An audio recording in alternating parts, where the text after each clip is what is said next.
വീണ്ടും US പ്രതിരോധ വകുപ്പിന്റെ ആയുധ നിർമ്മാണ കരാർ ലഭിച്ച കമ്പനിയെന്ന് വിശ്വസിപ്പിച്ച് വൻ രാജ്യാന്തര നിക്ഷേപ തട്ടിപ്പ്. മലയാളി ഉൾപ്പെടെ നിരവധി പേർക്ക് കോടിക്കണക്കിന് രൂപയാണ് നഷ്ടമായത്. പാലക്കാട് മണ്ണാർക്കാട് സ്വദേശി സജിക്ക് 81 ലക്ഷത്തിലധികം രൂപ നഷ്ടമായി. US പസഫിക് സമാധാന കരാർ എന്ന വ്യാജേന ഡോക്യുമെന്റുകൾ നിർമ്മിച്ചായിരുന്നു ഈ തട്ടിപ്പെന്ന് സജി കെ ജോൺസ് റിപ്പോർട്ടറിനോട് പറഞ്ഞു.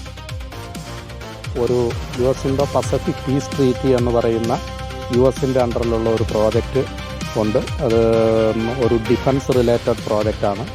വളരെ നല്ലൊരു പ്രോജക്റ്റാണെന്നുള്ള രീതിയിൽ ഇൻട്രൊഡ്യൂസ് ചെയ്യുകയും അതിനെ തുടർന്ന് പലതവണ അജിത് കുമാർ എന്ന് പറയുന്ന ആളും ഈ ഗ്രേസൺ, പിന്നെ ഒരു രാജേഷ്, പിന്നെ ഒരു രാജപ്പൻ പിള്ള, ഇങ്ങനെയുള്ള ആൾക്കാരൊക്കെ എന്നെ പലതവണ കൺവിൻസ് ചെയ്യുകയും അതിനെ തുടർന്ന് ഒരു 81.5 ലക്ഷം രൂപ ഇവർക്ക് കൊടുക്കുകയും ചെയ്തു. ചേട്ടൻ്റെ പരാതിയിൽ പോലീസ് കേസെടുത്തിട്ടുണ്ട്? ഇപ്പോൾ ഓൾറെഡി കഴിഞ്ഞ ആഴ്ച FIR ഇട്ടിട്ടുണ്ട്. ഞാൻ കളമശ്ശേരി പോലീസ് സ്റ്റേഷൻ്റെ പരിധിയിലാണ് എൻ്റെ ഹെഡ് ഓഫീസ് വരുന്നത്. സ്മാർട്ട് സെക്യൂരിറ്റി സർവീസ് എന്നാണ് സ്ഥാപനത്തിൻ്റെ പേര്. AV ജയശങ്കർ ഈ വാർത്തയുടെ വിവരങ്ങൾ നൽകും. ജയശങ്കർ, ഈ ഇത്തരത്തിലുള്ള കാര്യങ്ങളൊക്കെ പറഞ്ഞാൽ അതിനും പണം കൊടുക്കാൻ ആളുകൾ തയ്യാറായി നിൽക്കുന്നുണ്ട് എന്നുള്ളതാണ് ഏറ്റവും ഞെട്ടിക്കുന്ന ഒരു കാര്യം. ഇങ്ങനെയൊക്കെ നടക്കുമോ എന്നുള്ളതാണ് ആദ്യം മനസ്സിൽ തോന്നിയത്. ശരിക്കും എന്താണ് ഈ സംഭവം? പാലക്കാട് മണ്ണാർക്കാട് സ്വദേശി സജി കെ ജോൺസനാണ് ഇത്തരത്തിൽ US-ന്റെ പ്രതിരോധ ഏജൻസിയുടെ പേരിൽ നടന്ന തട്ടിപ്പിന് ഇരയായിരിക്കുന്നത്. സംഭവവുമായി ബന്ധപ്പെട്ട് ഇദ്ദേഹം നൽകിയ പരാതിയിൽ കളമശ്ശേരി പോലീസ് നിലവിൽ കേസെടുത്തിട്ടുണ്ട്. 5 പേർക്കെതിരെയാണ് പോലീസ് കേസെടുത്തിരിക്കുന്നത്.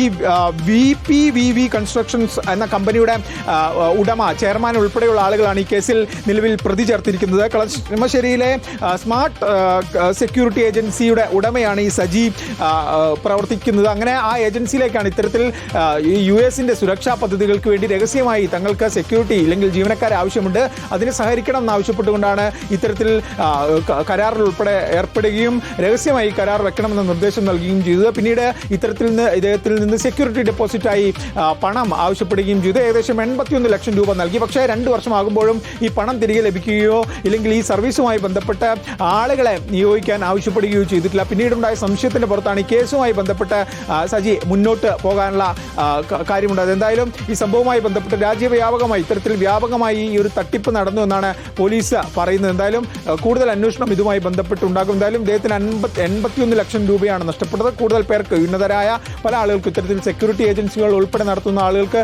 കൂടുതൽ പണം നഷ്ടപ്പെട്ടിട്ടുണ്ടെന്നാണ് പ്രാഥമികമായി മനസ്സിലാക്കുന്നത്. എന്തായാലും ഇതുമായി ബന്ധപ്പെട്ട രേഖകൾ ഉൾപ്പെടെയാണ് പോലീസിൽ പരാതി നൽകിയിരിക്കുന്നത്. വരും ദിവസങ്ങളിലും നിയമ പോരാട്ടം തുടരാനാണ് അദ്ദേഹം.